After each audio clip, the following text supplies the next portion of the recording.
years, I have heard many stories, and I'm sure you have, about confession, right? There's all kinds of wonderful, crazy stories about confession. So I've heard probably most of them.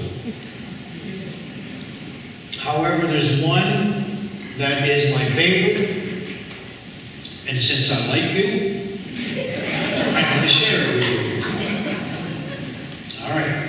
So this old priest, the old pastor, he gets up one Sunday. He's been pastor for about 25 years in the parish.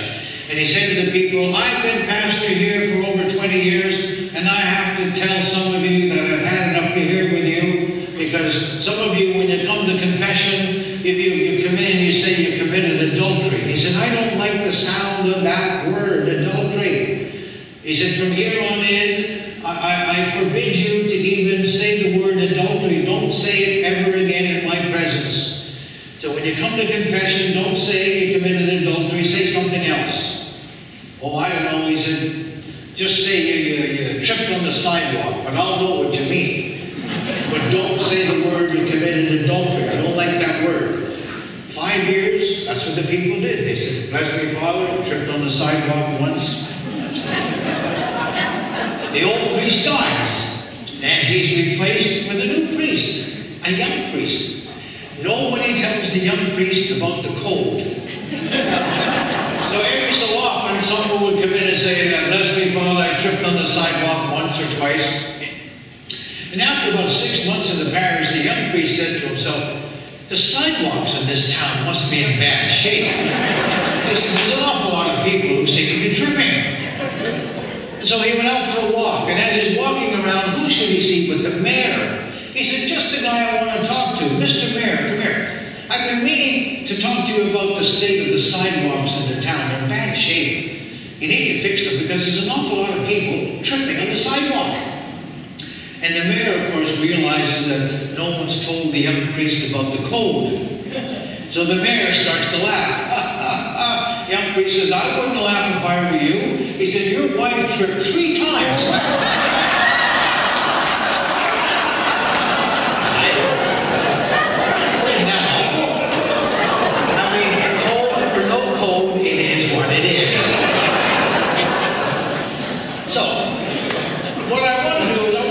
Share some of my reflections on reconciliation, and maybe I'll touch a little bit on this sacrament of confession, but basically the whole thing will be about reconciliation, all right? So, in that beautiful passage, okay, so here you've got the scene where Jesus comes into the house.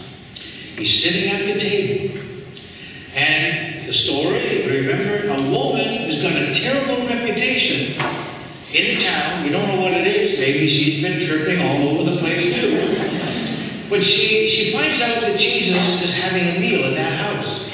And she says, I'm going to go there. She's not supposed to be there. She crashes the meal. She comes into where Jesus is sitting, and she's sobbing. She's just crying. She comes up to where Jesus is sitting at the table, and uncontrollably, she's just crying her heart out, and her tears wash the feet of Jesus. And then she takes her hair, and she dries his feet. Now, all those self-righteous hypocrites and Pharisees sitting at the table, they probably said, now look at that. That's the proof that we've been waiting for. We always suspected that this Jesus of Nazareth was a fake, was a phony. He's going around telling everybody he's the Son of God, but he can't be. Because if he really was the Son of God, would you not think that he would know what kind of woman this was? And if he was the Son of God, would he not say to this woman who's a sinner, get away from me, don't touch me, don't come near me, you're a sinful person. Instead, this Jesus lets this sinful woman come up and touch him. That's truth. Now the story keeps going. And what's fascinating to me is the line of the story. Jesus, it says, looks at the woman, but he speaks to Simon. he said, Simon, do you see this woman? Do any of you see this woman? No. None of you see her. All you see is sin and dirt. You see, for Simon the Pharisee, his religion had no room for love and mercy, compassion and forgiveness.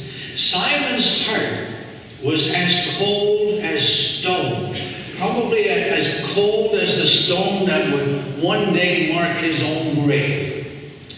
Through his eyes, he was narrow-minded. All he could see was sin and dirt. He didn't see a human being. Jesus, on the other hand, looks at this woman, and he didn't say, oh, you've got no sins. He said, yes, you have a lot of sins. But Jesus saw a human being, a person, sorrow, the possibility for a new beginning. And then Jesus looks at the woman and says, though your sins are many, they are forgiven. Go in peace. Doing that is what led Jesus to the cross. The Pharisees and the scribes, they didn't like Jesus giving sight back to the blind, or raising those who were dead back to life. They didn't mind that. It made them look bad, but it was, who is this man who says your sins are forgiven? Only God can forgive sin. And this Jesus fella is too easy. He lets people off. And Jesus says, look, you think so? Let me tell you a story how God truly deals with sinful people. And it's a story that we've heard thousands of times. Very briefly, Jesus says, look, there was a man who had 2 sons. And the younger son said to the father, goodbye, I'm out of here. I'm sick and tired of living at home. Too many rules, too many regulations. I got to go and live on my own. But I got a problem. I have no money. So he goes to the father and he says, look, when you die, I am going to give some money as a bit of an inheritance, right? Yeah? You're not about to die anytime soon, though, are you? No. Well, give me the money now. And the father gives the boy the money. And this young guy goes off and he has a great time. And after a while, he's got no money, he's got no food, he's got no friends. And the young boy says, I could blame a lot of people. I could blame my friends for talking me into half the things I've done. I could even blame the alcohol. I wasn't in my right mind when I did this. I could even blame my father. He knew I was too young and irresponsible. It's his fault. But the young boy said, no, I've got no one to blame but me. And I'm going to have to go back. It's not going to be easy. I will go back to my father and say, Father, I've sinned against heaven and against you. I'm not worthy to be your son. Just treat me as one of your hired servants. So remember now, this is the story that Jesus is telling. Now, he says, there's the Father who represents this forgiving God. And Jesus goes on with the story. He says, and the Father goes to the road every day, and he looks down the road, and he waits, and he hopes, and he prays. Is it coming back today? I hope so. No, I don't see it. He goes back to the house the next day, he goes to the road again. Is he coming back today? We don't know how long the boy was gone. Was he gone a couple of days, a week, a year, 20 years? We don't know. But every day that the boy was gone, the father was there waiting. And then one day, coming up the road, it looks like his son. I can't believe it. Now, everybody listening to that story would say to Jesus, okay, Jesus, stop right there. We're going to tell you how this story should end. And the people would say, and the father should just stand there, fold his arms, and wait till that boy comes crawling back on his hands and knees. He hurt the family. I might forgive him, and I might not. Depends on the mood that I'm in today. That's a human response. They were not prepared. When Jesus goes on with the story and says, the father doesn't wait for the boy to get all the way back. No, the father runs down the road. He throws his arms around the boy. There was no yelling. There was no screaming. There was no penance. There was no punishment. What does he do? He throws him a party. He said, put sandals on his feet. Put a robe around him. Put a ring on his finger. And the calf that we've been fattening up, kill it now. We're going to have a feast. Why? It was lost. He got found. It was dead. He's back to life. And the end of that story, the last line is, and they began to celebrate. They began to celebrate. What's the first thing that comes to your mind if I was to say to you, now, I expect that all of you are going to go to confession tonight. As soon as you hear the word confession, does that bring up memories of joy, happiness, party, celebration? I don't think so. For many of us adult Catholics, we think of this sacrament, and it doesn't have some good memories. Nope, not at all. I can remember growing up, obviously, in an Irish Catholic family. Every Saturday around 1 o'clock, 2 o'clock, my mother would look at her watch and say, okay, you, up to the church, go to confession. And I would say, I don't need to go. Get up to the church, go to confession. I said, I don't need to go. She said, why don't you need to go? I said, I have no sins. It's a waste of time. I have no sins. There's no need for me to go. She said, you have sins. I wrote them out for you. Here they are. And I go off to the church with a list of sins that my mother had written out. Take a trip. Come on back with me down memory lane, okay? In those days, I remember this, I was told you had to have 3 sins in order to go to confession. Anything less than 3, but if you had 3 or more, you had to go. And in a little Catholic school that I went to, the nuns drilled it into my brain.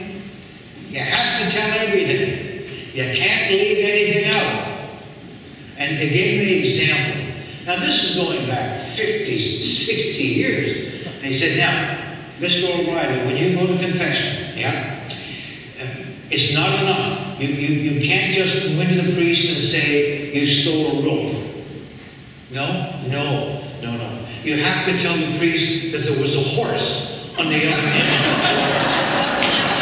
I remember that stupid example. It sunk in. Got to tell it all. And I'd be lined up in the church on a Saturday afternoon, a big long line waiting to go into that dark confessional, and I'd be desperately standing in line trying to come up with a brand new sin. Sin, because I'm getting sick and tired of confessing the same old stuff. So the line would be getting shorter and shorter. I couldn't think of a new sin. And then I would panic. And then I would turn to the guy beside me and I'd say, what are you going to tell him? Then he would tell me his sins. And I'd say, those are good, thank you very much. Then I'd go in and I'd confess his sins as if it were mine. And then I remember the nun saying, and if you lie, come in. You're like the little hamster. You can never get ahead. And around. When I got to be smart, when I was about 15 or 16, in the big city of Toronto, what I would do on a Saturday, instead of going to my parish, I would go around the city and try to find a priest to go to confession to who couldn't speak or understand a word of English. I thought, that's pretty good. I can tell him anything. Well, we can laugh at that. But it's interesting. We're running the real risk in our church of losing this sacrament altogether. And again, I think that a lot of Roman Catholics went to bed one night all over the world, got up the next morning, and a lot of Catholics have said, okay, that's it. I don't need to do that anymore. If I have any sins, I'll just go directly to God and say, God, I'm sorry. And of course, God does forgive us. So I don't need to do this other stuff. This is painful. Right?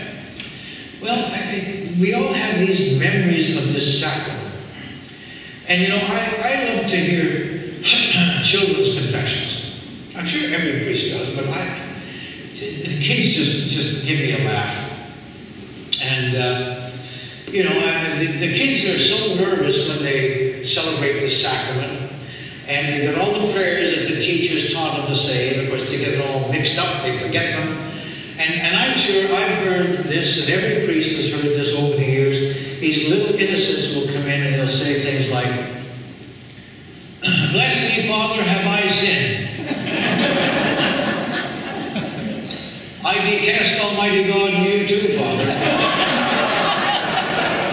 Oh my God, I'm partly sorry. Or oh my God, I'm hardly sorry for having offended you. And I firmly resolve to enjoy the occasional sin, amen." It's just wonderful. I remember when I was pastor in the parish, we had 1,000 children next door to school, from kindergarten to grade 8. And every so often the children would come over for a confession. Dear Lord. There probably wasn't a sin there among them, but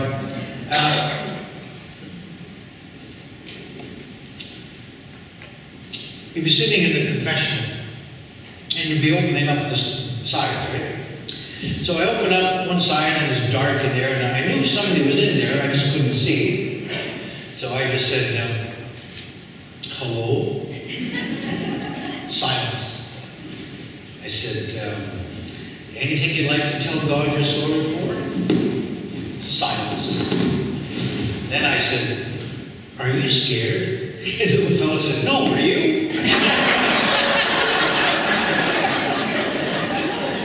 And I'll share this story with you because it's just, I'll never forget it. So, anyway, hearing confessions with the school, a grade school of kids, you know, and one child after another.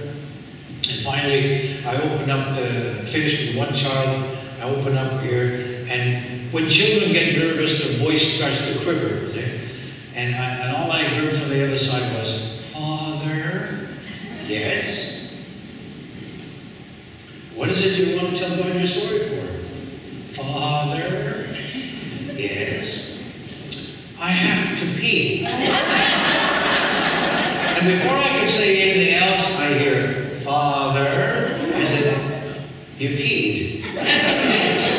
"Oh." I said, "Okay, look, stay right there, don't move." I closed the thing, opened up this side, I said to this other fella in there, I said, "Look, I'm going to count to 3. When I count to 3, you just get up and walk out, okay? Don't ask any questions." I went back and I said, "Listen, you're so embarrassed that you just peed. Yeah. And your teachers are out there, they probably think you're going to get into trouble." "Yeah." I said, "Okay, here's what we're going to do." I said, "I told the guy on the other side, I'm going to count to 3, and he's going to get up and walk out. When I count to 3, you get up and walk out, and I'm going to walk out at the same time. So the 3 of us will walk out together. That way the teacher won't know which one of us peed." What would have happened if I hadn't gotten angry with that child? If I hadn't yelled at that child? You see, and there's the thing. We all have memories of the sacrament, either as a young person, a teenager, a young adult, all right? But here's my question. We're running the real risk of losing this sacrament altogether now in our church. Why is it that we as adults are not celebrating this sacrament as often as we once did? I don't think it's because we feel we're less sinful than we were 40 years ago, but there's got to be a reason why it doesn't make sense for people to do this as often as we once did. There could be many, many reasons, but here's one. And the answer that I have come to believe is this. We have grown up now. We're all adults. We're mature people. You know, you're married, you've got families, you've got jobs and responsible positions. We've grown up. We've matured into adults. And yet our understanding and the way we look at this sacrament has not grown up with us. For many an adult Catholic, we're still the same way we did when we were children. And for an adult to do a childish thing doesn't make any sense, and I agree with that.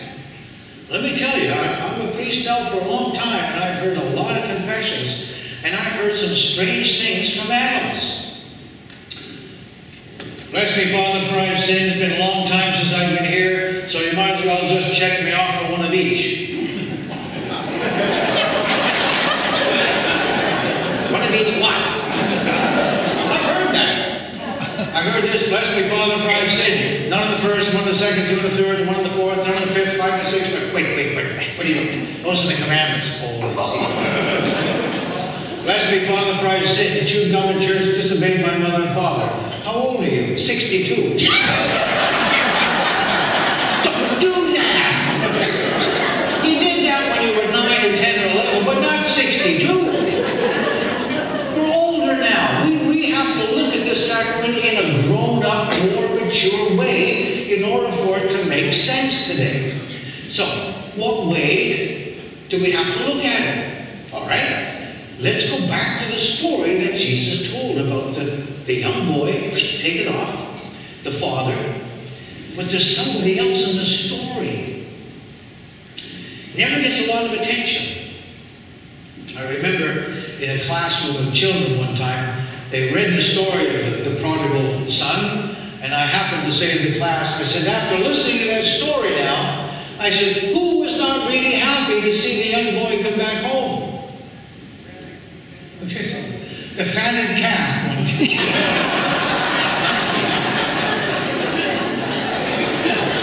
Yeah, you got it. No, it's the older brother.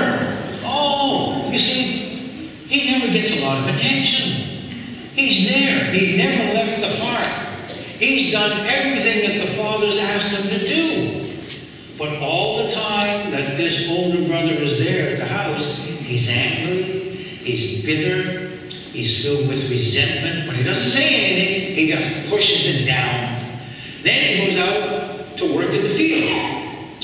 And he comes back home after the day's work is done. As he's coming back, he hears the dancing and the music and the laughing, and he said to somebody, what's going on? And he said, your younger brother is back home.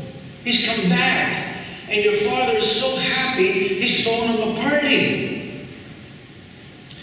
And all the anger and the bitterness and the resentment in this older brother, he can't hold it in anymore. He said, what? He's throwing him a party.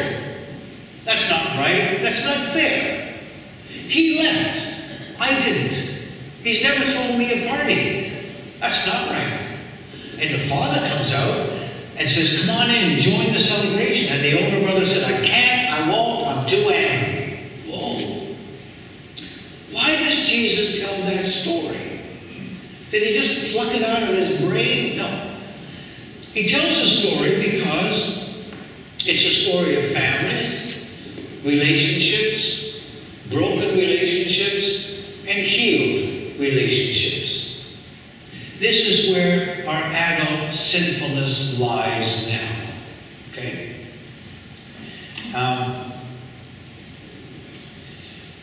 Who can hurt you? You know, you go to the store, and you might walk up to the cash register to pay for your things, and the person, you know, behind the cash register might be just rude or ignorant, having a bad day. They can't really hurt you. They're just rude and ignorant people. The only people who can truly hurt you or me are those people who are close to us.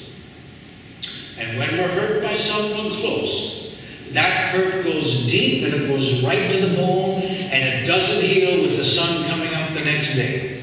It stays in there long and deep, goes deep. That's why you hear people say in families, how could you do this to me, my own son or daughter? You, my own brother or sister, or you, my own mother or father. We don't expect to be hurt by someone close. Right? How could you? And very often, we're still in shock because we probably don't deserve the hurt. How could you do this to me? That's why Jesus tells that story. It's a story that is our story. Families. I'm going to share with you a story from my own family to help make the point, because I'm not immune to this. Even though I'm dressed like this, if you cut my wrist, I will bleed just like you. So I'm the only boy in my family, as I told you, the oldest. I have 3 sisters, and there was some argument between the middle sister and the older sister. And usually it's over something really stupid, right? But it was never fully addressed. And so the relationship between the middle sister and the older sister just kind of got, torn apart. To the point where, when my older sister's husband got cancer, the middle sister never visited him in the hospital. Never darkened the door. When he went home from the hospital to die at home, she never visited at the home either. When he finally died, she never showed at the funeral. And when someone dies, you put the funeral obituary notice, in the paper. I've often wondered about those things too. It's not easy to write an obituary, is it? You're trying to, let's say someone dies at 80. In 1 or 2 short paragraphs, how can you adequately describe someone's 80 years of living? And usually in an obituary, you leave out the bad stuff. They always say, died after a courageous battle with cancer. You'll never read an obituary, died from a fatal plunge off a bridge due to alcoholism. Say that, okay? And, I heard this story in Ireland where this lady's husband died. She went to the newspaper to write the obituary. She said, how much for the obituary? He said, $20. So she took a piece of paper, she wrote down, she handed it in. It's only 2 words, Jack died. He said, it's $20 even if you have 2 words or 200. So why don't you take it home and add to it? Oh, she said, fine. So the next day she comes back, hands in the piece of paper, and he read, Jack died, Toyota for sale. Include everything in the obituary. But get back to my story. So when my brother-in-law died, and the obituary omitted the middle sister's name. She's not part of the family. So my mother died in 96, my father died in 2000. So when my father died, the middle sister, of course, went to the funeral. But here's what happened. So after the funeral, this middle sister of mine announced to the whole family, goodbye, I'm out of here. I've had it over here with this family. None of you will ever see me again. You'll never hear from me again. I want nothing to do with you. Goodbye. That's 19 years ago. I have a nephew that I have not laid eyes on in 19 years. The last time I saw him, he was just a red-haired little fella. I wouldn't know what he looked like today if I bumped into him on the street. Is she alive? I don't know. So I celebrated an anniversary a little while ago, and I'm listening to the messages from my so-called friends congratulating me, Never thought it'd last this long, but anyway. I'm listening to all the messages. What do I hear? Hi, Eugene. This is Carol, your long-lost sister. Just thought I'd call to wish you a happy anniversary. What's the human response? Right? What? You ungrateful so-and-so, you turned your back on me, on the family, you hurt me, and how dare you call me? Yeah, that's human. We would all feel like that. That's how I felt. But I have to believe in my faith that the story that Jesus tells us in the gospel, maybe, just maybe, that phone call from that sister of mine was the first step in a long journey back. And I can guarantee you, it will be a long journey. I hope and pray that it will happen. But what Jesus is asking you and me to do, even if we're hurt by someone close, a family member, it's easy to slam the door of our hearts shut and say, that's it. But he says, you've got to keep the door of your heart open, because you never know when they're going to come walking back in. Now, if I ever see my sister again, I will say to her, I forgive you. But I need to say to her, but I will never forget what you did. How many times have I heard people say, oh, you know, Father, I've been hurt by that person, I've forgiven them, and I've forgotten all about it. We can never forget the hurt, ever. It's lodged in our brain till the day we die. Well, what do we do with that hurt? Do we let it, infect us and affect us totally? No. That's like they all say, you drinking poison and hoping that person's going to die. We have to say, I forgive you, but you'll never hurt me in that way again. I'll never forget what you did. But I'm telling you now, you'll never hurt me like that again. I'm going to give you another example. We can be hurt by our human families, but also, as you so well know, by the family of our church, unfortunately.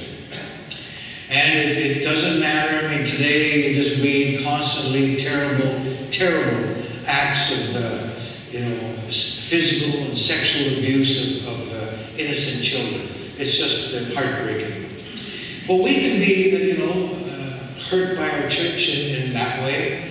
Also, people have had children refuse to be baptized.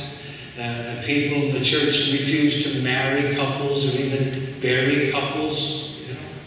I never could understand that, about marriage.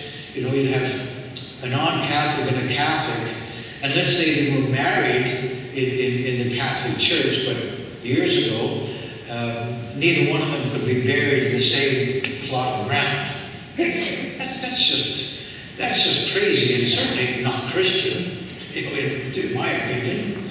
But I'll give you an example. So in my church, my religious order, as you know, back in the 70s, we started this music stuff, and we did a recording in 77, and 78, 85, 90.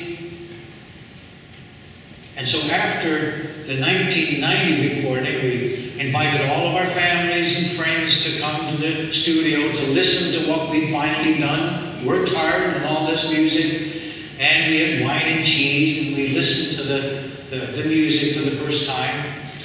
And one of the guys who sang, and the other priest, jokingly said to the boss, he said, this sounds really good. Maybe we should think about doing another one next year.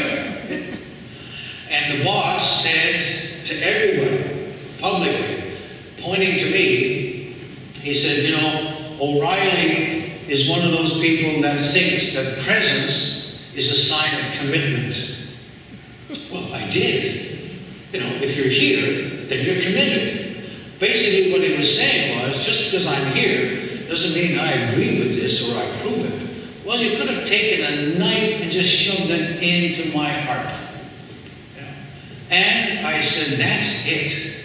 I was devastated. I said, never again. There will be no more music. I will never write another song, ever. I'm done with it. It's just too much hurt. And every time I thought of that man, if I went into a room and I saw that he was there, I would turn around and I'd walk out. Just the thought of him made me angry again. Just 18 years, I carried that anger around. And then I realized one day, this is stupid. Who am I hurting? I'm not getting back at him. He doesn't even know how much he's hurt me. And he doesn't really care either. Why have I let this stuff just eat away at me for 18 years and not do any music? So once I said, I have to forgive this man. Again, I won't forget what he did, but I have to forgive him. So the priest was celebrating some anniversary, and I called the sister up. I said, listen, I'm going to come up for a celebration. Don't tell him I'm coming. I want it to be a surprise. Once I did that, all the music that was just building up for 18 years just came out. And that CD that is available in the back there is the result of 18 years of just music that I just refused to let out. That's why I called the CD Songs to what? To renew spirit and heart. So a lot of that music has come from my experience of carrying around all this stuff for 18 years. So we, as human beings, we're hurt all the time by family members, close members, and even by our church. Well, so what do we do with it? What do we do with that hurt? Well, I think it's important that we realize that what Jesus is asking us to do by telling that beautiful story is, okay, we have to forgive. It's not going to be easy at times. It's so easy to just turn your back and walk away and just close up. He said, but you have to, you may be hurt again. There's no guarantee that you won't ever be hurt again. No. So we have to forgive. You see, he says, it's not enough for you to say to me, God, forgive me my sins. And God says, yes, always. But now you have to forgive those who sinned against you. That's the other side of the stuff that sometimes we forget. Now, I know that, the way that we celebrate the sacrament, it certainly leaves a lot of people cold.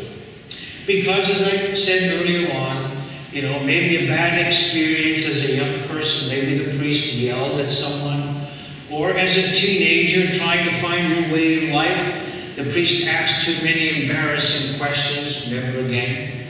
Or people were with a priest who was in a hurry, didn't want to take the time to listen to what I was trying to say. It was like, never again, never again. I have one beautiful story. A lady called me up and she said, Father, my mother would like to go to confession. I said, sure, tell her to come up to my office. No, she said, she wants to meet you in the church. She wants to go into confession. And this woman was probably 85, 86. So I went over to the church, I met her, and she was, bent over, walking slowly. I said, would you like a chair? No, she said, I want to go in and kneel down. Okay. So she went in, and I went in my side, and I listened to her confession. She hadn't been there in over 50 years. So, not being nosy, I said, listen, if you don't mind, I said, why have you stayed away for so long? And she said, Father, what I told you, I told another priest 50 years ago, and he got angry with me and refused to give me forgiveness and absolution. Dear God. So I gave her absolution, and I said, you stay there, I'll help you out. I saw this with my own eyes.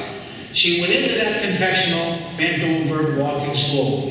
When she walked out of there, there was a spring in her step, because she was carrying this stuff around for 50-something years that she should never have carried around to begin with. So yes, I get it. People have had bad experiences. But I want you to remember this. We have a very low bar in our church. And the low bar is this. The church doesn't ask you or me to celebrate this sacrament, every week. Only when we feel that there's a serious offense. And most of us are not, big sinners to begin with. But the church's bar is set low. It says that once a calendar year, you should seriously think about celebrating this sacrament. Okay? Just once a year.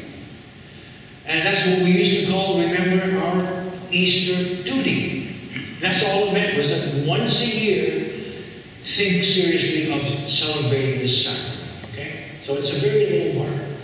And if you do celebrate the sacrament, I encourage you, find a priest that you feel comfortable with. And when you're there with the priest, see beyond the human being that the priest is. You are there with Jesus. The Jesus in that story with the woman. You're there with the Jesus who says, look, I was once human like you. And some of you may have been hurt by someone, either today or 50 years ago. He said, me too. I was hurt. I was denied. My closest friend, Judas, betrayed me with a kiss. Maybe some of you may feel that you have been betrayed, or you have betrayed someone close. He said, me too. I was betrayed. My closest friends turned their back and walked away and said, want nothing to do with it. Some of you have been hurt many times. You carry the scars of those hurts. He said, me too. Look at my hands. Look at my feet. Look at my side. I too carry the wounds of those scars. You're there with a Jesus who is there only to forgive. The priest is not there to be a judge and a jury and an executioner. All that this sacrament was really intended to be was this loving, forgiving God running down to you and to me, arms open wide, welcoming us back, no questions asked. Right? So I just share those reflections with you for this beautiful sacrament because I think it's still necessary. And yes, we can tell God immediately that we're sorry and God forgives us. But if we're part of a church, okay, then that's one of the requirements that is asked of us. At least once a year, we think seriously about celebrating the sacrament. Okay?